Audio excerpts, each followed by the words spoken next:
ишенимдүү булактардан алынган сахих деп аталган сахих хадистердин энциклопедиясы деген китептин котормосунан баштайбыз. Ислам булактарын караганда эң биринчи орунда Кур'ан-ы Карим, вахий, Аллахтан келген аяттар турган болсо, андан кийинки эле булак исламда кайсы? Имам Бухаринин Сахихул Бухари китеби. Негизинен бул адабият негизинен ошо Бухари, Муслимдеги сахих хадистерге таянат. Башка сихах ситтадан келген Муснад Ахмад ибн Хамбалдан, башка китептерден дагы келген Абу Дауттан келген хадистерге таянат. Болгону ошолордун арасынан эң бир алымдардын элегинен өткөн өтө бир сахих болгондорун, сахих дегенде күчтүү болгондорун бул жерге жыйнашканда. Демек, сахих хадистердин энциклопедиясы деп аташкан. Эми Имам Бухаридин өзүнүн ал кишинин канчалык деңгээлде хадистерге көңүл бурганы, канчалык деңгээлде сахих болушуна аракет кылганын билебиз. Ошол маалыматтардан бир шиңгил айтып берейин Бухари жөнүндө. Бул кишини Багдадка барганда, Багдадтагы хадисовед алымдар, мухаддис алымдар бир сынайлы деп калат.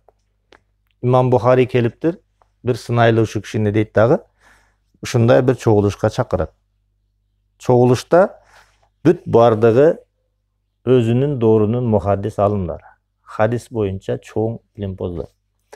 Ал мезгилдеги мухаддис алым болуш үчүн бизде мынау Кыргызстанда алым дешет го, бизди дагы айтып кое берет. Бирок мен ойлоймун, Кыргызстанда алым деген даражаны алганга татыктуу адам ушул күнгө чейин туулу элек. Себеп дегенде, ошо Маккада бир жыл окуп калдык. Ал жака чакырылганда имамдарды жана дааватчыларды даярдоо институту деген институтка бүт дүйнөдөн чакырылганда Кыргызстандан мен барганмын. Эми биздин даражабыз бул жакта алым деп айтып коюшат да элде. Анан ал жака барып сабак алып калдык. Чыныгы алымдардан сабак алдык, бирок ошолорго шагирт болгонго араң жарадык да. Индиядан немеден келишет балдар. Ошо балдарды мындай арабчада савия деп коет, деңгээли. Карасак бизден өйдө балдар да, өтө өйдө. Канча хадистерди жат билет, Куранды жат билген балдар бар. Арабчасы аябай шыр. Ошол балдар дагы жанагы алымдардын арасында алымдардын шагирт болгонго жараган балдар болуп калды да. Мындайча айтканда, ушундай сөз бар го, Сауд Арабиянын алымдары анчалык эмес, биздин деле деңгээлде депчи. Жок, андай эмес. Алардын алымдарынын алдында Орто Азиянын адамдары, алым деп аталгандары мындай шагирт болуп калат да. Мындайча айтканда, араң жарайт шагирттикечи. Деңгэл деген ошондой. Эми ошол мезгилдеги мухаддис алымдардын деңгээли кандай? Алар ошончо хадистерди жатка билет. Жатка билгенде деле хадисте эң негизги эки нерсе бар. Хадис илиминде иснат деп коет, анан матн деп коет да. Матн дегени бул текст. Санат дегени бул чынжыр. Мисал үчүн Имам Бухари бир хадисти риваят кылган болсо, китебине жазган болсо, мен паланчадан түкүнчөдөн деп туруп пайгамбар саллаллаху алейхи вассаламга улап жеткириш керек, ошол нерсени эмне дейт? Санат дейт. Пайгамбар саллаллаху алейхи вассаламдын оозунан чыккандай болгон жазылган нерсени матн дейт. Демек, хадисте эки чоң основасы бар. Бул санат жана матн. Имам Бухариди чакырышканда ошол санат жана матындары менен хадис жаттаган чоң мухаддистер болгон. Алар Бухаридин жаттоо деңгээли аны хифз деп коет. Канчалык экендигин сынаш үчүн 100 хадисти тандап алышат. 100 хадисти тандап алышат дагы 10 мухаддисти даярдашат суроо бергенге. 100 хадисти 10 мухаддиске бөлүп берет. Сага мынау онча, оны, сага мынау оны, сага мынау оны. Бардыгы даярданып турат. Алар кантип суроого даярданат? 100 хадисти 10-10 мухаддис алымга бөлүп беришет дагы. Ар бири алар өзүнө тийген хадисти санаттары менен матындарын аралаштырып салат. Мисалы үчүн Абу Хурайра риваят кылды дегенде Айшенеден риваят деп коюшат. Же башка ошо санат менен матынды аралаштырып ушунчалык мындай биздин тил менен айтканда кашасын чыгарып салышат. Анан ушундай бересиңер суроону дейт. Бирок хадис ошол бойдон хадис айтылган. Ал бар хадис айтылып жүргөн. Бирок аны равилерин аралаштырып салат да. Санаттарын аралаштырып салат. Анан Бухари келет отурат. Ал эми башка журттан келгенден кийин араб дүйнөсүнүн чоң мухаддис алымдарынын алдына келгенден кийин билет өзүнө ошо сыноо иретинде суроолор берилишин. Анан даярданып турат. Анан башталат. Таанышат. Анан таанышканда эле алымдар бирин-бири сынап баштайт да. Анан сизге шу суроо бар эле, мына хадистерден суроо бар эле, бизге белгисиз, бул жакшы белгисиз эмес, белгилүү болбой калган деп суроону беришет. Биринчи алым турат дагы 10 хадисти суроо берет. Мына хадис. Бир хадисти айтат, алмаштырып атат да, хадис айтылып атат, бирок рави башка. Айтса Бухари айтат, мен мындай хадис уккан эмесмин дейт. Андай хадис бар, бирок уккан эмесмин дейт. Экинчи, үчүнчү, 10-чу хадисти айтат. Мен мындай хадисти билбейм дейт. Уккан эмесмин дейт. Анан жана экинчи алым 10 хадисти, үчүнчү 10 алым 100 хадисти айтып бүтөт да. Десе мен мындай хадисти билбейм, уккан эмесмин дейт. Анан бардыгы ойлонот да, Бухари десе бул билбейт турбайбы бул. Ушул 100 хадистен жок дегенде бирөөнү дагы билем деп айткан жок. Деп таң калышса айтат.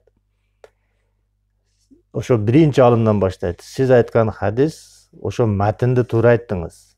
Бирок санатта паланча эмес, түкүнчө турат дейт да. Ошентип бардыгын жанагы кашасын чыгарганда өзүнүн ордуна коюп, мен билген боюнча мындай. Сиз айткан хадисти матыны бар, бирок паланча. Монасын туура айттыңыз, анысы туура эмес. Деп бардыгын ордуна коюп, тизмектеп берип, мен ушундай хадисти билем дейт. Бирок силер айткандай хадисти билбейм дейт да. Ошондон кийин бардыгы имам Бухариди чындыгында сахих үстүндө иштеген экен. Чындыгында бул кишинин жазгандары Сахих Бухари чынында Курандан кийинки булак болгонго жарай турган эмгек экен деп бардыгы оштуктардын тили менен айтканда таң беришет. Ошентип Бухари, Муслим жана башка сахих булактардан пайдаланылып, бул сахих деп аталган энциклопедияны даярдашкан Сауд Арабиянын алымдары.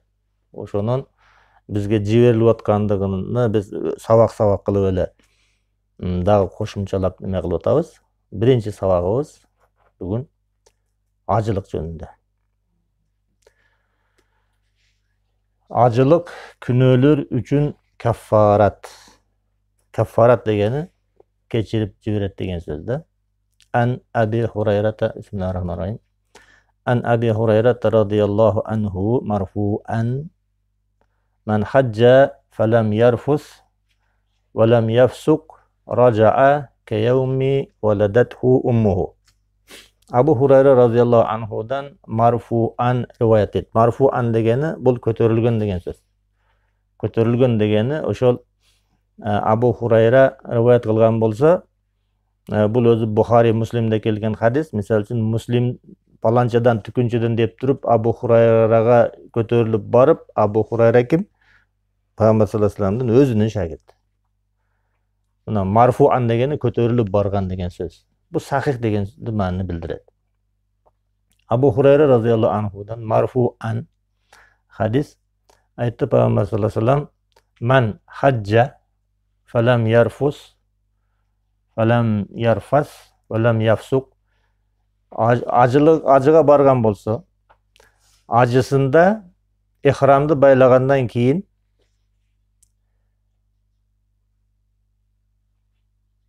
интимдик сөздөрдү жана кылыктарды кылбаган болсо дейт.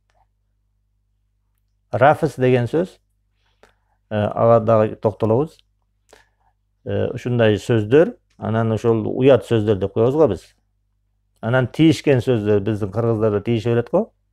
Мына ошондой сөздөр. Интимге тиешеси бар болгон бардык сөздөр, кылыктар, жоруктар, анан бузук сөздөр бардыгын рафис дейт. Валам яфсук, күнөө болгон амалдарды кылбаган болсо, сөздөрдү айтпаган болсо. Ошо ажылыкка ихрам дегени өзү ихрам кийебиз го. Ажылыкка, умрага барганда ихрам кийилет, ак матага оролот. Ошол ихрам дегени арамга чыгаруу деген маанини билдирет да, ихрам дегени. Башка вакыттарда сизге мүмкүн болгон кээ-бир нерселер дагы мүмкүн эмес болуп калат. Ушунчалык ибадатка даярдык болот. Ошо ихрам орогондон кийин, ажылык амалдарын бүткөндөн кийин ихрамды чечет.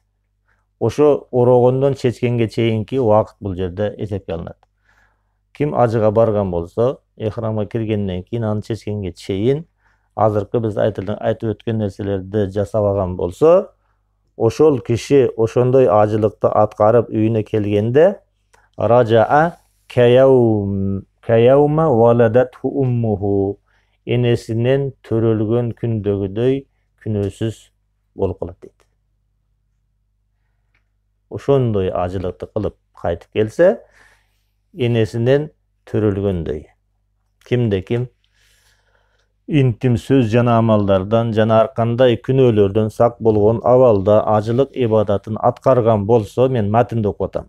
Ал өз үйүнө энесинен жаңы эле төрөлгөн ымыркай сыяктуу бейкүнөө кайтат. Мына ушул нерсени, акыркы окуган нерсени хадистин матини дейт. Эми бул хадистин таржымалы. Биринчи, хадистин риваятчысы Абу Хурайра разияллаху анху. Экинчи, хадистин мухаддиси айткан киши Бухари жана Муслим. Үчүнчү, булагы Сахихи Бухариден 1521 хадис, Муслимден 1350 хадис. Даражасы, иснады сахих. Таржымалы ушундай. Ар бир хадисти окусак, ушу таржымалыны кошуп таанышып кетебиз. Себеби таржымалы болбогон хадисти айткандан көрө айтпай койгон жакшы. Биздеги риваят өзүнүн шарттары бар да. Биздеги риваяттар жомок болуп кетет. Көбүнчөчү алымдарыбыз айтканда деле, алым эместерибиз айтканда деле, андай болгон экен, мындай болгон экен деп эле айтып кетет. Андай болуп дин таркабаш керек. Дин таркаганда, хадис айтылганда өзүнүн ошол шарттары менен кетиш керек. Мына азыр матн айтылды, таржымалы айтылды. Эми түшүндүрмөсүнө өтөбүз. Хадистин түшүндүрмөсүнө фикхул хадис деп айтылат. Фикх деген сөз, түшүндүрүү деген сөз. Түшүнүү деген сөз. Пайгамбар саллаллаху алейхи ва саллям өзүнүн bir хадисинде кайсы бир адамга Аллах Таала жакшылыкты каалаган болсо, аны динде түшүнүүчү кылып коет дейт. Ман арадаллаху лаху хайран фаюфаккиху фиддин болсо керек матн, Аллах. Allah kimге жақшылықты қалаған болса, ал адамды динин жақшы түшүнүүчү кылып коет, динде факих кылып коет деген. Демек, факих дегени, фикх деген эмне экен? Динди түшүнүү экен. Динди пайгамбар саллаллаху алейхи вассалам сахабаларга кандай түшүндүргөн болсо, ошондой түшүнүүнү фикх деп айтылат. Бул хадистин фикхи түшүндүрмөсү кандай? Арабчада лам ярфас деп келген сөздүн өзөгү рафсун. Рафсун келмес. Арабтар аялдарга кумар менен айтылган аркандай сөз жана аркандай амалды жана бардык бузук сөздөрдү рафсун деп айтат. Пайгамбар саллаллаху алейхи вассалам күнөөдөн тазаланган ажылыктын биринчи шарты лам ярфас деп айтты, рафс кылбаган болсо деп. Демек, ал эмне экенин айттык.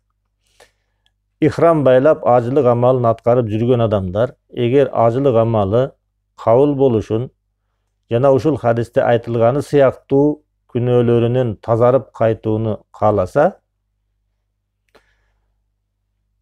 ошол жакта жүргөндө намахрам аялдарга гана эмес, өзүнүн аялына дагы тиишкен сөздөрдү айтпаш керек. Интим маанидеги сөздөрдү. Ихрамга киргенден кийин. Намахрамга эмес, өзүнүн аялына дагы айтпаш керек. Ошондой кылыктарды жасабаш керек. Жана күнөө деп саналган сөздөрдү, сөздөрдөн, амалдардан сак болуш керек. Кыргыздар аман болушсун.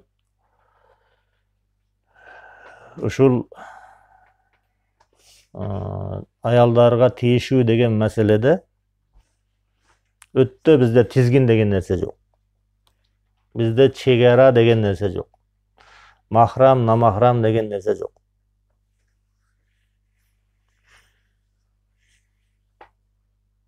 Үйлөнөлүк маалында сабак берет. Өзбекстанга, Кыргызстанга чакырган жерлерге бар. Анан ноокатка барганда жаңы көчүп барганмын. Ал жер бул жерге сабакка чакыра баштайт. Анан мен кабыл алганым жок, себеби билбейм. Чакырган адамдар кандай экенин билбейм. Анан бир чоңураак адамдар, аксакалдары бар, арасында чиновниктери бар. Ошол жердин немелер чоңдор. Ошолордун өздөрүнүн бир немеси бар экен. Чогулуштары бар экен. Не деп коет ошондой нерсени? Круг деп коет го. Өздөрүнүн кругтары бар экен. Анан бир менин жакын адам аркылуу чакырышканда кабыл алып сабакты баштадык. Эми исламды жаңы үйрөнүп. Андан бери азыр дин кыйла жайылып калды го. Сабак кылабыз дең, үйлөргө барабыз жана кишилерди. Анан бардыгы көбүнчө достор да. Достор аяш деп коюшат экен. Эми аяш дейт го, досунун аялын аяш дейт. Барабыз бирөөсүнүкүнө, аяштары келет. Эми мен таң калганым кыргыздарда аял менен аяштын ортосунда анчалык эле айырма болбойт экен. Аялына кандай тийсе, аяшка да тийише берет экен. Мен оозум ачылып калган. Акырын мындай болбойт. Намахрам деген бар. Аяштар бул таптакыр көрүнбөш керек, кирбеш керек деп акырын айтып жүрүп анан калган. Эми бул Кыргызстандын бир эле жериндеги нерсе эмес. Бул Кыргызстандын бардык жеринде азыр деле уланып аткан нерсе да. Достордун чогулушу болот, башкалар болот, аяштар менен отурушат. Аяштарына ушунчалык катуу тийишип салат экен эркектер. Биздин кыргыздарда ошондой экен. Ошол кабыл алынып калыптыр, ошол нерсе адат болуп. Эми ушундай болуп үйрөнүп калган адам, ушундай болуп тегеректеги өзүнүн аяштарына, башкаларына ушунчалык үйрөнүп калган адам, анан ажыга барып калса, кантип ал жерде өзүн токтотот? Мындай тийишкен сөз айрыкча. Аялдарга тийишүү сөзү кыргыздарда аябай жанагы энеңи деп сөгүнгөндөй эле нерсе да, бул оңой нерсе да. Нан жегендей, чай ичкендей эле оңой нерсе да, аялдарга тийишип сүйлөп коюш. Бул кабыланып калган, бизде адат болуп калган. Эми ошол адамдар, ушундай чөйрөдө өскөн адамдар, ушундай нырава менен өскөн адамдар ажылыкка барып туруп кантип мынандай пайгамбар саллаллаху алейхи вассалам талап кылгандай ажылыкты аткара алат? Кантип? Өтө оор нерсе.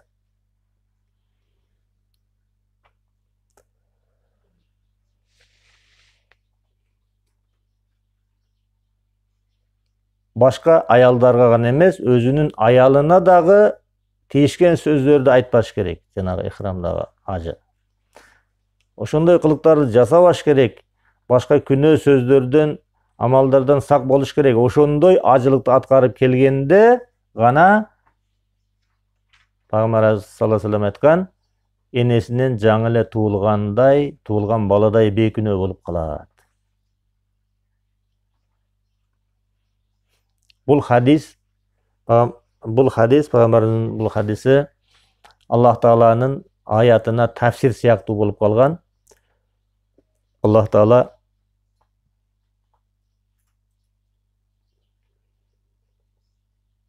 Кур'анда мындай бир аят бар.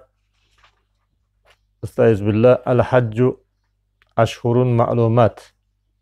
Femen farada fihinnel hacce fela rafasa ve la fusuqa ve la cidale fil hac.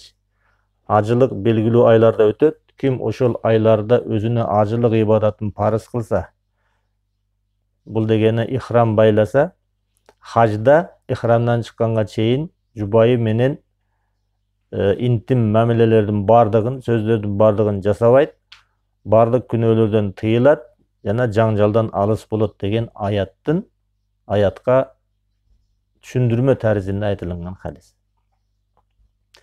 Тилекке каршы, азыр эле биз айтып өткөндөй, интим сөздөр менен тиешүү, сөгүнүп сүйлөө биздики сыяктуу динди жакшы билбеген коомдун адамдары үчүн адаттагы эле көрүнүш болуп калган. Тилекке каршы мына ушул нерсени жойгонго аракет кылыш керек. Ошондуктан бул хадис маанисин ажы башчылар кол астындагы ажыларга жакшылап үйрөтүшү зарыл. Мына эми ажылык кийинки 2022-жылы ачылат. Буюрса иншалла, анан ажы башчылар неме кылынат, тандап алынат. Бул жерде да жанагы азыркы мода болгондой коррупция чоң коррупция бар. Акча берип ажы башчы болушат, таныш билиш, көп нерселер, баасы бар анын дагычы. Ажы башчылар тандаганда мына ушундай нерселерди билген адамдарды ажы башчы кылыш керек. Анан ажыларды даярдап атканда ажы башчылар аларга окутуш керек, окуу курстарын ачыш керек, азыртан башташ керек ажылык окутууну. Ажы башчыларды шайлаш керек дагы илимдүү адамдардан, тажрыйбалуу адамдардан. Анан ал адамдар өзүнө бөлүнгөн ажыларды окутуш керек. Өмүр бою жыйган тергенин ошол жака берип ажыга барып атат. Канчалык чоң үмүт менен барып атат да. Эми ошол пайгамбар айткандай ажылыкты аткарып келиш керек да. Күнөө деген биздин коомдун адамдары күнөөгө кокосунан батып калганбыз да, бардыгыбыз да. Мына ошол күнөөлөрдүн кечирилишинин бир шансы ажыга баруу болуп атат. Анан биздикилер эмне үчүн ажыга барат? Белгилүү. Балам мына айылда паланча барды, түкүнчө барды, мен да жибергиле дейт. Ажы эне болуш үчүн, ажы ата болуш үчүн андай да бар. Албетте сооп дейт, күнөөлөрүм кечирилсин дейт. Күнөөлөрдү кечирилишинин шарты кандай экен? Муну азыр өтүп атабыз. Ошол шарттарды билиш үчүн, ажылыгы мабрур болуш үчүн, Аллахтын алдында кабыл болуш үчүн жана күнөөлөрү кечирилип келиш үчүн мына шарттарды билиш керек. Ажы башчылар дагы ажыларды окутуш керек, үйрөтүш керек. Демек, дагы матинге кайтабыз. Пайгамбар саллаллаху алейхи вассалам айтты, ким ажыга барып деди, ошондой интим сөздөрдөн, амалдардан, бузук сөздөрдөн тыйылып, ажылыкты аткарып келсе, enesinden tuğulganday beykünö bolup kalat dedi. Beykünö kaytat dedi. Kebir ulamalar uşul hadistegi beykünö kaytat, künölörü kaffarat bolut degen sözdü acı amalı künölörü kaffarat bolut degen hüküm bul adamdın kichine künölörüne gana tiyешелүү deşet. Çoğun künölör tobo menen gana keçirilet dep aytышат. Kebir alımlar. Birok İmam Kurtubi, Kazi İyas siyaktуу murunkunun alımları, jana azırkının Allama Hüseymin siyaktуу azırkının ulamaları bul hadistegi sözdün agımı deydi. Üstürtten karaganda Peygamber sallallahu aleyhi ve sellem eneden tuğulganday künölörü keçirilet degende eç kayсы künönü bul jerde ajratып aytпады deydi. Oşonduktan bul bardык күнөөлөргө тиешелүү. Ошондой ажылык аткаргандын бардык чоң болсун, кичине болсун күнөөлөрү кечирилет деген пикирди айтышат. Демек, мына ушул нерсени ихтилаф дейт. Алымдардын ортосунда ихтилаф дейт.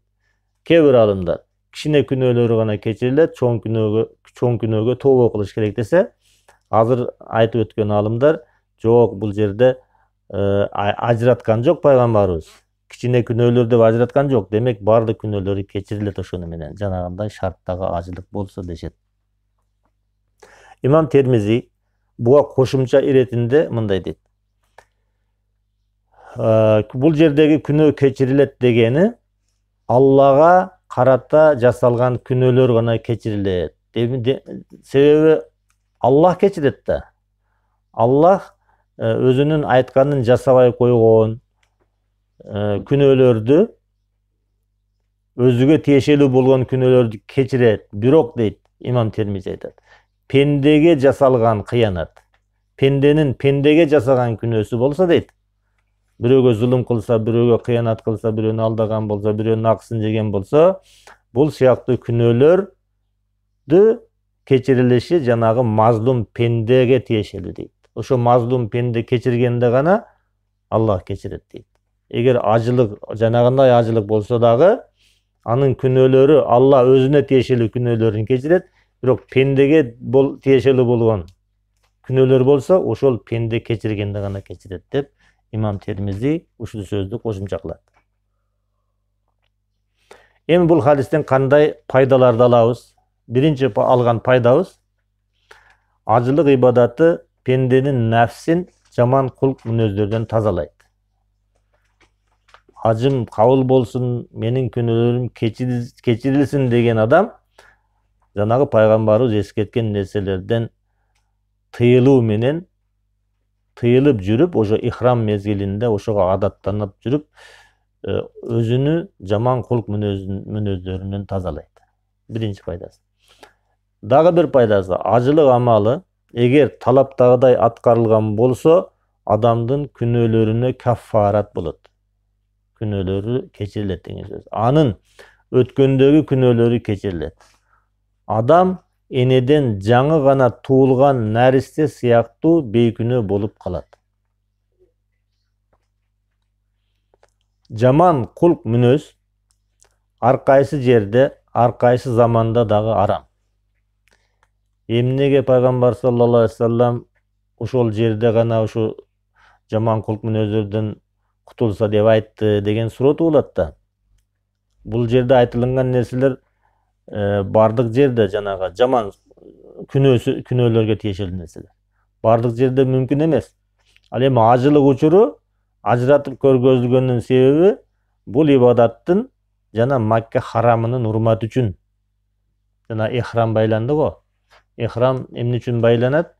Маккада, Мадинада харамайн дейт. Эки харам болгон. Харам дегени ал жерде кээ бир иштерди, кээ бир сөздөрдү жасаш харам деген маанада. Анан ошо ихрам кийгендеги дагы атайын кийим кийген маалдагы, ону кийиш дагы ошо Макканын харам экенинин урматы үчүн. Эми дагы бир бул жерден биз биле турган нерсе, хадистеги энесинен жаңы эле төрөлгөн ымыркай сыяктуу бейкүнөө болуп калат деген сөз христиандардын ар бир адам туылганда күнөө менен туулат деген акыйдасынын жалган экенин билдирет.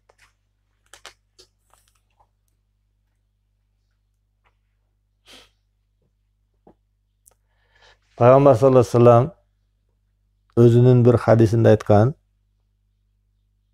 "Куллу маулудин юладу ала фитра" деген. Бардык туылган бала фитрат менен туулат деген. Фитрат ислам табияты деген сөз. Бардык бала туылганда дейт, анын жүрөгү актай барак болот го, ошондой таза болот. Кийин ал бала чоңое баштаганда ата-энесинин тарбиясынын натыйжасында же яхуди болот, же христиан болот, же мажуси болот деген. Бул адам бузулуп кетиши, акыйдасы бузулушу, башка диндерди кармап кетиши, мажуси, христиан, яхуди болушу эмнекен? Ата-энесинин берген дини, ата-энесинин берген багыты менен же яхуди, же христиан болуп кетет. Бирок бала туулганда ошо еврейдин баласы дагы, ошо христиандын баласы дагы кандай туулат туулганда? Ислам табияты менен туулат. Ислам табияты менен туулат. Анан аны чокундурушат, церковго жиберишет, же синагогага жиберишет, же оотканага сыйынганы жиберишет.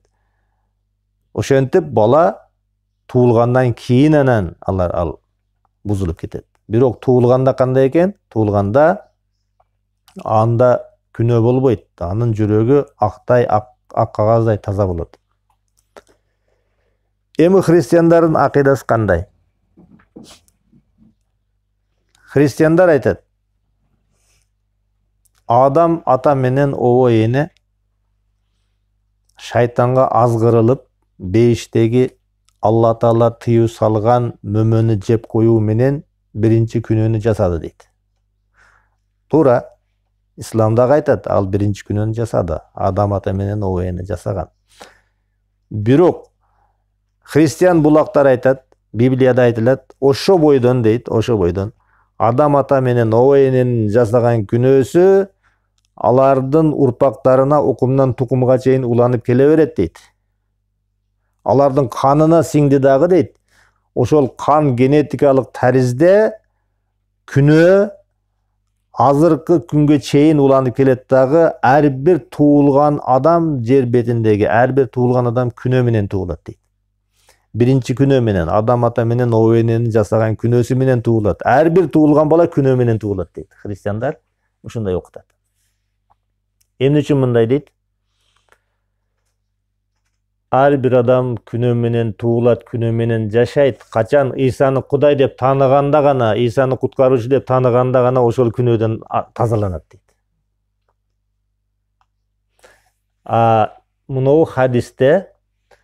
Мынау хадисте ар бир адам ушундай ажылык кылса, күнөөлөрдөн энесинен туулгандай тазаланат деген хадис энеден туулганда эмне болот экен? Энеден туулганда бала күнөөсүз туулат экен деп жанагы христиандардын акыйдасына жалган экенин билдирет.